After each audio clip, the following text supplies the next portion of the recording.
2% inflation, to have people believe that inflation is going to go back to 2% really anchors inflation there, because, the evidence and the modern belief is that people's expectations about inflation actually have an effect on inflation. If you expect inflation to go up 5%, then it will. If everyone kind of expects that, because that's what businesses and households will be expecting, and it'll kind of happen because they expect it. So if you believe it, you can achieve it. Jerome Powell's sitting here saying, if you expect inflation to go up or down, it'll happen.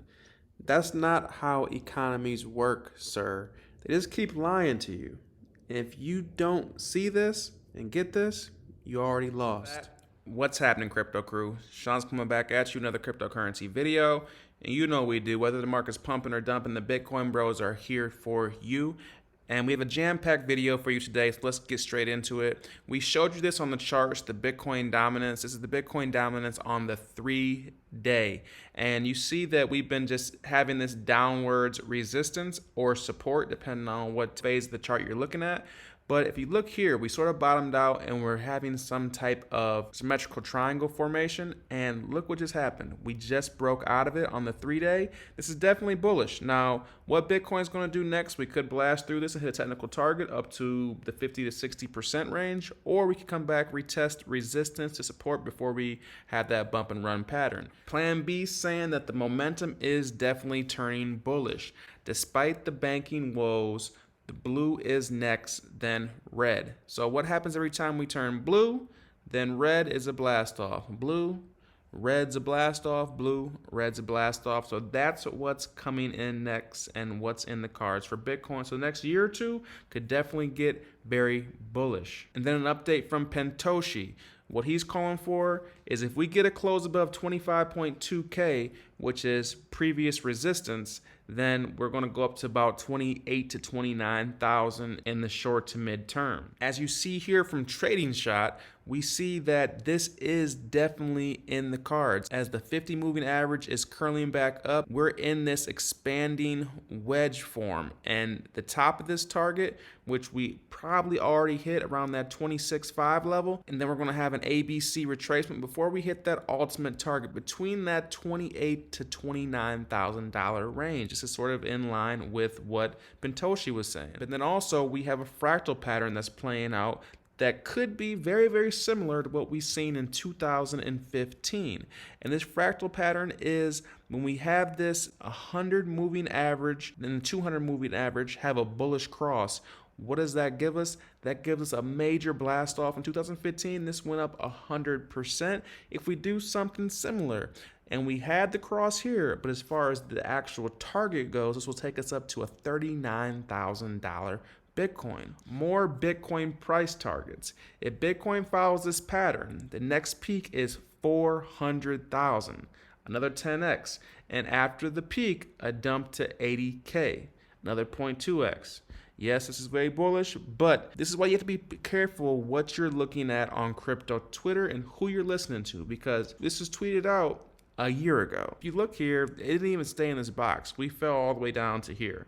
So once again, this is where you have to be careful on where you're getting your information from. But all in all, if you look at Titans of Crypto, Bitcoin's pre-halving rally is currently in process. And he's saying that this is getting closer and closer to our zone target, which is between $38,000 and $48,000. And how this range is getting detailed out is basically if you have the fib extensions and the 0.618 and the 0.786 levels is what Bitcoin always goes up to after bear markets. We have a rally up in between that range, a rally up in between the range, in between that range, and right now that is where we could be going in the short to mid term. Sometime within the next 6 months, probably before the next year's out, then we'll have a cooling off going to the halving, and then once again, we're off to the races. At the current time of recording, Bitcoin's coming in right below 25,000 at 24.8, and we've showed you this, that it looks like we're having some type of inverse head and shoulders pattern, and this will take us up to the technical target of that $40,000 threshold. And you guys know the way this works. You have the neckline, you pull the neckline up, and then if we have a breakout, we'll see exactly where this breakout would take us.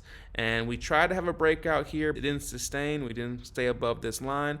But technically, where this will go us up to is that $40,000 threshold. This could be our reversal pattern for the bear market. An inverse head and shoulders pattern. It looks like it could be playing out. In other news, this is an update from Phil B. To keep your money safe from possible scams, we're going to set limits on payments we identify as going to cryptocurrency exchanges.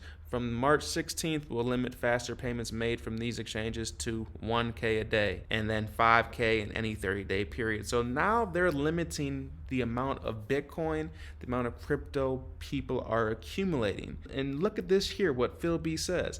If you're a customer, more likely a prisoner, you wouldn't even be able to acquire 3 Bitcoins in a year if you're utilizing this 5K in any 30-day period.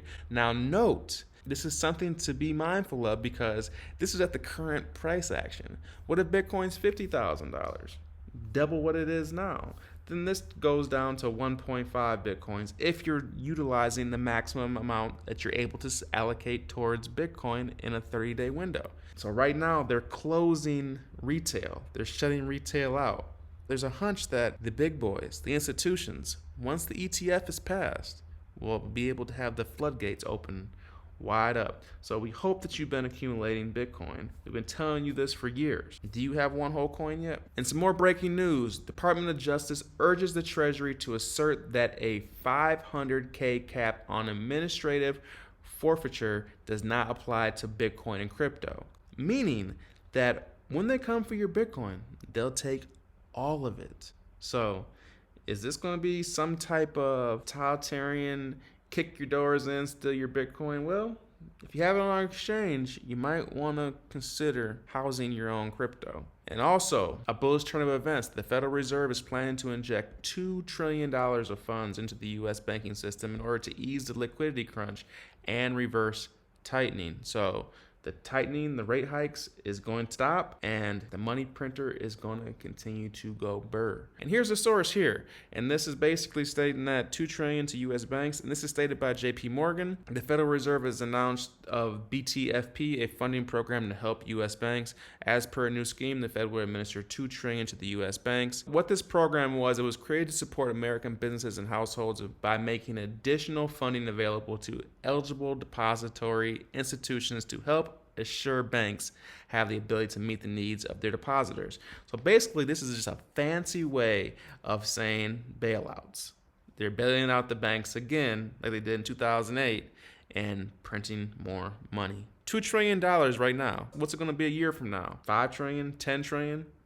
The money printer is never going to stop. I'm Sean with the Bitcoin Bros. You guys like this content, go ahead and smash the like button. If you haven't subscribed to the channel, go ahead and show us some love. We appreciate the support.